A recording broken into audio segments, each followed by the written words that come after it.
Eh bien, bonjour tout le monde. Mon nom est Stéphane Melançon, alias Dr. Base sur Internet pour ceux qui me connaissent. Et je vous présente la suite du petit vidéo informationnel. Est-ce que ça se dit? Oui, sûrement informationnel. Oui, sur la long brick de la zéro. Donc, en fait, hier, certains m'ont demandé, hey, est-ce que tu peux l'ouvrir cette batterie-là? Parce que là, ce que je vous ai montré hier, en fait, c'est le dessus d'une batterie, donc contacteur et tout. Eh bien, j'ai essayé. Il n'y a rien de facile là-dedans et je vais vous montrer le résultat jusqu'à présent parce que je ne veux pas y passer la fin de semaine non plus. Donc, sans plus tarder, voici l'intérieur d'une batterie de zéro. Et ça, c'est les modèles, je dirais, 2013 et... pas 2013, excusez-moi. 2016 et plus, en fait, ils utilisent les longues briques comme ça. Et là, on va commencer par le début. Alors, tout commença par enlever un gros paquet de vis comme ça ici. Ce sont des vis de type Torx, qui sont quand même assez facilement enlevables. Pour enlever le couvercle qui est sur le dessus comme ça. Et là ici, je vous promets, j'y ai été délicatement. Oui, ça c'est délicat, faites-moi confiance. J'ai même brisé certains outils comme celui-ci, cette lame-là ici, j'ai essayé des pieds de biche, bref. Cette batterie-là, heureusement qu'elle est morte, parce que je m'en suis donné un cœur joie après pour réussir à ouvrir, mais bon. Donc, je vous montre tout ça ici. En fait, ce que vous voyez, premièrement, c'est un genre de surface adhésive double face qu'il y a ici, sur tout le couvercle qui est ici, normalement. OK? Et ça, cette surface-là, elle colle sur un FR4 ou un G10 comme on appelle. C'est un peu comme du PCB, du circuit électronique, mais sans circuit dans le fond. C'est le support en fibre de verre, comme ça ici. Et là, ce que vous voyez ici, là, ça c'est une des laminations. C'est-à-dire que quand j'ai essayé d'enlever la plaque ici, qui d'origine devait être collée sur le couvercle comme ça, eh bien, elle est restée là et s'est délaminée en deux. Donc, elle veut vraiment rien savoir. J'ai essayé de tirer ici, ça se défait en petits morceaux. Et là, pourquoi ça tient bien comme ça? Eh bien, c'est parce que ces batteries-là, c'est des batteries qui sont dans un genre de potting, comme on dit souvent, là. Donc, c'est un agent de remplissage à l'intérieur pour justement éviter que les cellules se déforment, pour absorber les vibrations, pour augmenter énormément l'étanchéité. C'est une très bonne façon de faire parce que ça fait des batteries qui sont beaucoup plus durables. Le problème, c'est que, oubliez ça, la réparation de ces batteries-là. À moins que vous ayez de la patience à vendre pour vraiment pas cher, je suis acheteur parce que moi, effectivement, j'ai abandonné le projet sur celle-ci. Donc, pour comprendre comment c'est fait à l'intérieur. Premièrement, à l'intérieur, comme je vous disais hier, il y a 56 cellules dans une longue brique comme ça, donc il y a 28 groupes de 2. Et là, ceux qui se demandaient c'est quoi les cellules qu'il y a dedans, ben, je vous donne un exemple ici. Ça, ce sont des petites cellules. C'est pas les mêmes, mais c'est le même type, c'est-à-dire c'est des pouches. Et j'en tiens dans ma main 3 en ce moment. Vous voyez, il y a les petites lamelles de sortie ici qui sont les électrodes. Ou des fois en anglais appelé Current Collector ou Tab, eh bien, il y en a une ici et une là. Et dans cette batterie-là, elles sont toutes agencées dans cette orientation-là. OK? Donc, c'est une pile qui est dans ce sens-là et il y a 56 cellules. Et ces petits tabs-là ici sont reliés entre eux. On peut voir ici, en fait, il y en a un là, un là, un là. Vous voyez un petit peu au travers. Je vais vous le montrer un peu mieux parce que j'ai réussi quand même à accéder un petit peu ici, là. Si vous voyez au travers du silicone, vous allez voir juste ici, il y a une petite lamelle là. Il y en a un autre juste ici. On voit un petit peu au travers du silicone. C'est pas évident, mais vous allez peut-être le voir un peu. Et elles sont reliées ici entre elles, donc les groupes série et parallèles sont reliés par, je crois encore que c'est des thermifoils que Zero utilise, c'est TE Connectivity qui font ça. C'est des terminaux, c'est des connexions qui sont crimpées mécaniquement. Donc, c'est-à-dire qu'il n'y a aucune soudure ultrasonique, aucune soudure laser, aucune soudure à l'étain. Il n'y a rien de ça. Donc, c'est crimpé mécaniquement et ça a fait ses preuves et ça fonctionne très bien. Ce que vous voyez ici, c'est le petit PCB comme je vous parlais, avec toutes les connexions qu'il y a ici pour envoyer vers le BMS. Avec un câble comme ceci, où est-ce qu'on voit toutes les petites pins ici qui entrent et on voit le gasket d'étanchéité ici. Donc, ça vient se connecter ici. Et ça ici, ben, c'est comme un genre de bus, si on peut dire, qui arrive au centre.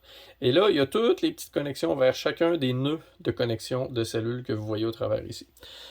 Et ce qu'on voit ici, pour vous aider à comprendre un peu mieux. Ça ici, c'est le négatif qui part, qui s'en vient ici. C'est un gros bus bar qui passe le long de tout le battery pack, qui s'en vient jusqu'au bout ici. Lui s'en vient se connecter, on le voit un petit peu mieux ici, sur le tab de la cellule numéro 1 ici, qui est la première. C'est la partie la plus négative de la batterie. OK? Ensuite de ça, toutes les cellules, en fait, il y en a 2 ici en parallèle, connectées au négatif. Ensuite de ça, le positif de ces 2 cellules-là est ici, et il est connecté avec le négatif des 2 autres cellules, donc la 3 et la 4. Ensuite de ça, ici, ça s'en va ici, c'est connecté avec un autre comme ça, en alternance, jusqu'ici. OK, donc vous imaginez les tables comme ça qui sont crimpées, et ça s'en vient jusqu'ici. Maintenant, pourquoi est-ce qu'une batterie comme ça, parce que celle-ci est en rendue à 7 volts, pourquoi est-ce qu'une batterie comme ça, qui a une si belle construction et tout, finit par mourir? Écoutez, ce qui se passe en fait, c'est qu'il n'y a pas une seule batterie de parfaite. Donc, il peut arriver des choses. À mon avis, ce qui se passe pour Zero, des fois, ça peut être par exemple le manufacturier de cellules qui est actuellement et depuis longtemps, Pharasys, peuvent avoir des cellules dans lesquelles il y a des impuretés. Les impuretés ne vont pas nécessairement avoir un effet immédiat, c'est-à-dire quand la cellule est produite, mais un effet sur le long terme. Donc, c'est-à-dire qu'à un moment donné, il peut y avoir un léger court-circuit qui n'est pas assez évident pour qu'il se passe quoi que ce soit. Et à un moment donné, lorsque la cellule vieillit, l'effet s'amplifie. Je ne vais pas embarquer dans les détails chimiques parce que je ne suis pas très connaisseur là-dedans. Je peux vous dire qu'il y a une cathode qui est en aluminium et une anode qui est en cuivre sur laquelle il y a un dépôt et les ions de lithium passent et d'un à l'autre, dépendamment si on charge ou on décharge. Et il y a un séparateur entre les deux et tout ça baigne dans une belle électrolyte. Et il y a une recette spécifique selon la chimie de batterie, etc. Mais en fait, ce que je peux vous dire, c'est que des fois, par exemple, quand les cellules vieillissent, il va y avoir des dendrites. Les dendrites, c'est comme, imaginez des petites stalactites ou stalagmites, là, mettons, sont à l'horizontale, donc c'est les deux. Et elles vont tranquillement migrer d'une électrode vers l'autre. Et c'est conducteur un petit peu. C'est comme des petits cristaux qui poussent. Ça, c'est surtout quand les batteries sont conservées à des états de charge inhabituels, donc très bas, par exemple. Là, à ce moment-là, il peut y avoir justement des dendrites qui poussent comme ça et qui peuvent même aller percer le séparateur et rejoindre l'autre côté, c'est-à-dire l'autre électrode. Donc, la cellule qui est à 3,7 volts va se retrouver avec une petite résistance à ses bornes qui va peut-être la décharger tranquillement. Des fois, on va appeler ça un slow short. Un slow short, c'est pas un... disons, en anglais, il y a les dead short. Ça, c'est comme un gros crowbar sur une batterie 12 volts. Vous imaginez, il y a beaucoup de courant qui passe parce que la résistance est très faible. Et un slow short, c'est l'inverse. Un slow short, c'est un petit court-circuit, mais qui n'est pas vraiment un court-circuit. C'est comme une petite résistance qui se construit de façon naturelle, par exemple, sur un contact électrique ou entre deux contacts électriques, et qui va faire passer un petit courant. Juste assez pour décharger une cellule plus que les autres. Alors, des fois, c'est ce qui arrive. Ça peut arriver également sur le connecteur ici. Donc, le connecteur, comme je vous ai montré tout à l'heure, il y a un petit joint d'étanchéité. Lui, il n'y en a pas. Il y en a un ici. Ce joint d'étanchéité-là, ben, par exemple, j'ai pas vu vraiment de problème avec ça chez Zero encore, de toutes les batteries que j'ai démontées, mais ça peut arriver, par exemple, tous les endroits, y compris sur la carte BMS, là, qui est un slow short, par exemple, un accès avec l'humidité, quoique tout baigne dans le silicone depuis quelques années. Et c'est ça. Donc, il peut y avoir un petit slow short qui va déséquilibrer une cellule et l'habituer à être toujours plus basse que les autres, comme ça. Maintenant, tout à l'heure, je vous ai parlé du G10 ou FR4. Sous ça, dans le fond, c'est un silicone qu'il y a. OK? Une espèce de silicone, ça ressemble à un gel balistique, là. Écoutez, c'est vraiment solide. OK? Je peux faire des marques ici comme ça, mais jamais je vais réussir à bosser ça. La batterie, elle est extrêmement solide. OK?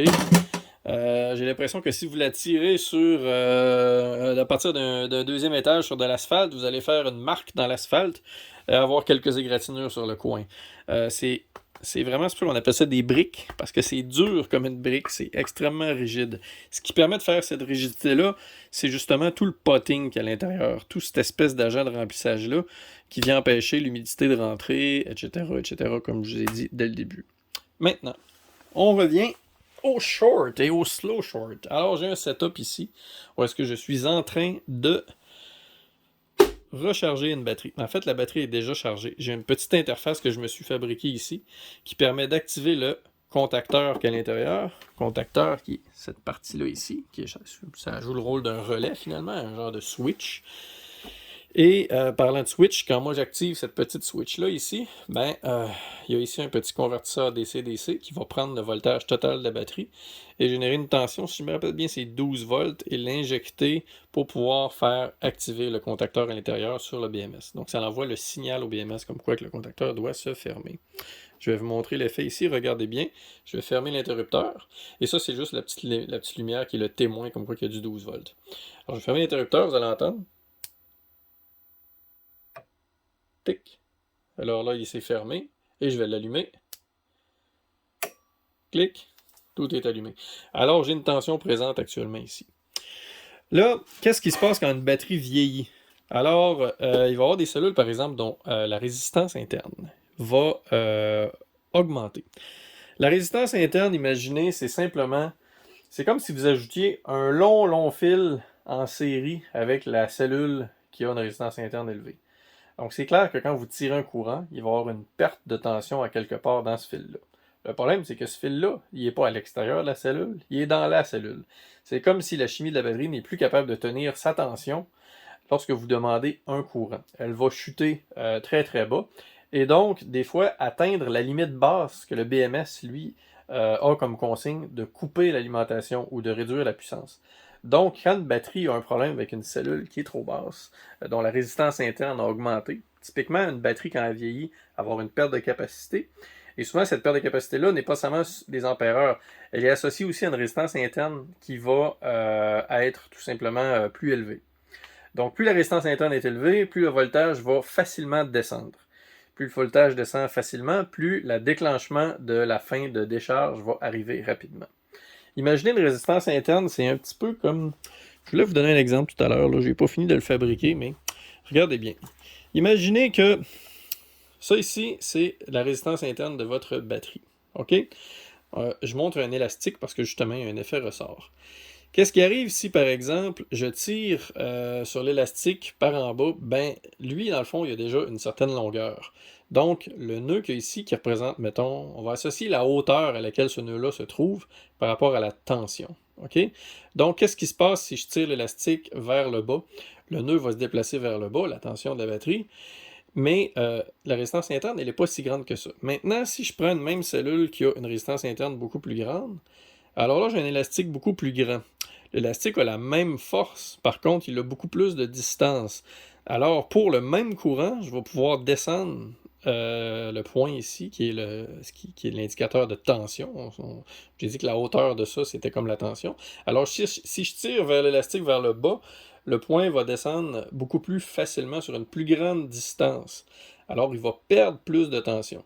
Alors, quand on tire, par exemple, vers le bas, c'est comme si on tirait un courant sur la batterie pour descendre. Et si je la recharge, c'est le même principe qui va se passer.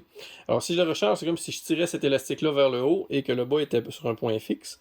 Bien, qu'est-ce qui va se passer? C'est que la tension de la batterie va monter, mais il va toujours avoir cette espèce d'élastique-là, soit vers le haut ou vers le bas. Donc, la résistance interne, vous voyez-là comme une espèce d'élastique par rapport à un poids qui est suspendu puis que vous essayez de tirer vers le haut pour recharger ou tirer vers le bas pour décharger. C'est la meilleure allusion que je peux faire. Je vous amène vers le petit logiciel ici. La batterie elle est branchée sur le BMS. J'ai une interface qui me permet de communiquer avec. Alors, on va aller voir l'état de charge des cellules sur celle-ci. Il y en a 28 groupes. Alors, je vais écrire balance. Voilà. Alors ici, celle-ci a 3 mV d'imbalance. Oups, je suis obligé de le réécrire. Voilà. Donc, la plus basse, c'est la 17 et la plus haute, c'est la 5. Et là, il est toujours en train de me ramener. Voilà, OK. Alors, on a 4,146 volts pour la plus haute et 4,143 volts pour la plus basse. Donc, cette batterie-là, elle est très bien balancée. Maintenant, ce que je veux vous montrer, c'est que là, il n'y a aucune charge dessus, il n'y a rien, il n'y a pas de load. Si, par exemple, et là, je vais avoir un petit peu de bruit parce que je vous allume mon Electronic Load. L'Electronic Load, c'est simplement un appareil qui est l'inverse d'un bloc d'alimentation ou d'un chargeur. Au lieu de pousser du courant, ça en tire. Alors, je peux envoyer du courant là-dedans et lui, il va contrôler le courant et la tension que je veux obtenir. Par exemple, en ce moment, je vais tirer 10 ampères sur cette batterie-là. OK? Vous voyez tout à l'heure, j'avais 2 millivolts ou 3 millivolts de différence de balance. Et là, je vais vous le remontrer encore. Vous voyez, j'ai 3 millivolts de différence entre la plus haute et la plus basse cellule dans les 28 groupes. Maintenant, je vais tirer 10 ampères. Alors, j'ai mis 10 ampères ici. Je vais l'activer. Donc, 10 ampères à 116 volts, c'est comme 1160 watts. Donc, je l'active. 1150 watts. Vous voyez ici, j'ai 10 ampères exactement. Et là, je vais refaire balance.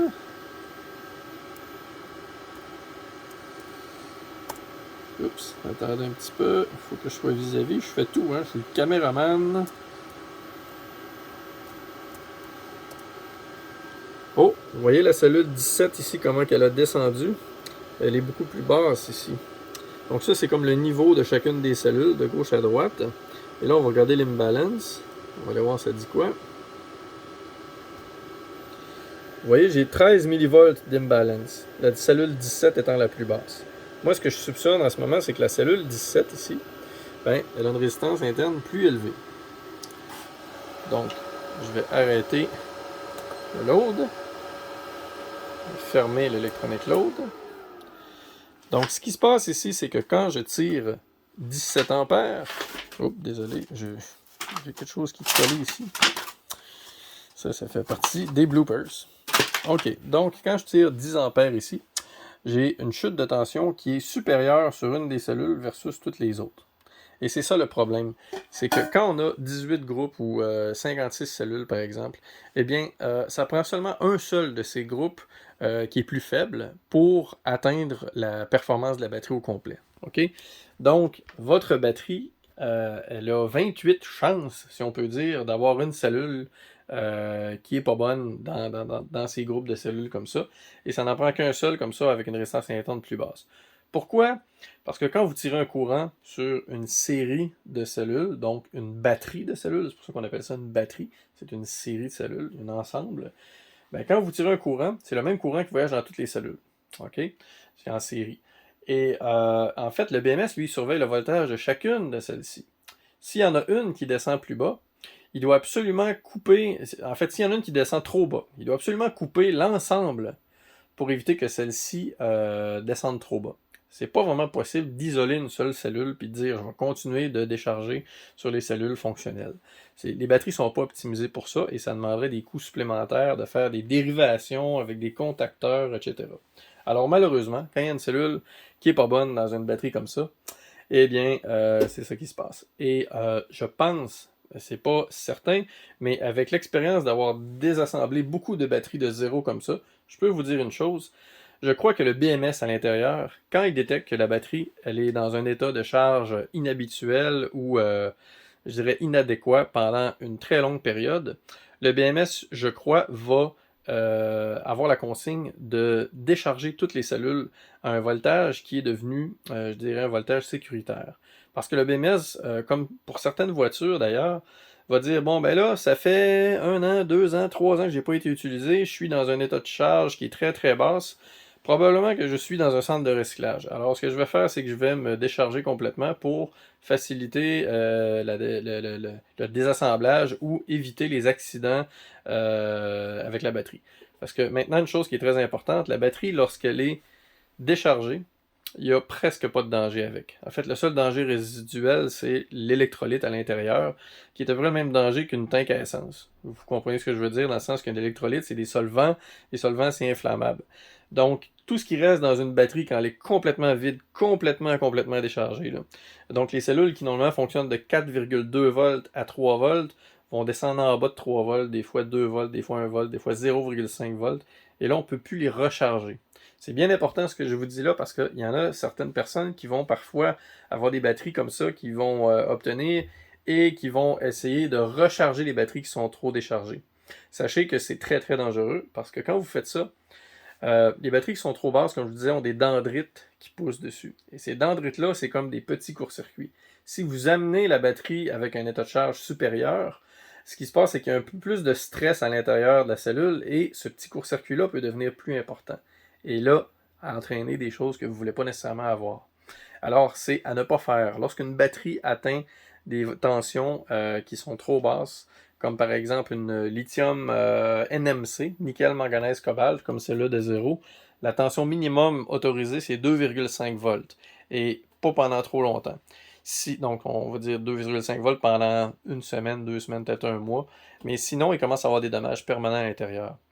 Et si vous rechargez une batterie qui est trop déchargée comme ça, vous allez aussi peut-être même faire du plaquage à l'intérieur. En fait, si vous déchargez une batterie trop longtemps, trop loin, dans des états de charge trop bas, puis que le BMS n'est pas là pour la protéger, vous allez même peut-être dissoudre une partie des électrodes à l'intérieur de l'électrolyte, ce qui n'est vraiment pas bon. Alors voilà. Donc, beaucoup d'informations, mais l'avantage d'une vidéo, c'est que vous pouvez revenir en arrière, faire pause et réécouter. Si vous aimez ces vidéos-là, encore une fois, n'hésitez pas à commenter, laissez-moi une appréciation, un petit thumbs up, quelque chose comme ça. Ça m'encourage à en faire plus pour vous autres. C'est toujours plaisant de faire ça, puis de partager en même temps ces découvertes-là. Donc sur ce, j'espère que ça vous a plu. Si j'ai manqué quelque chose dans la vidéo, faites-moi le savoir, je vais faire une petite correction afin que tout le monde ait la bonne information. Alors sur ce, je vous dis à la revoyure et on se reparle pour une autre vidéo. Bye bye.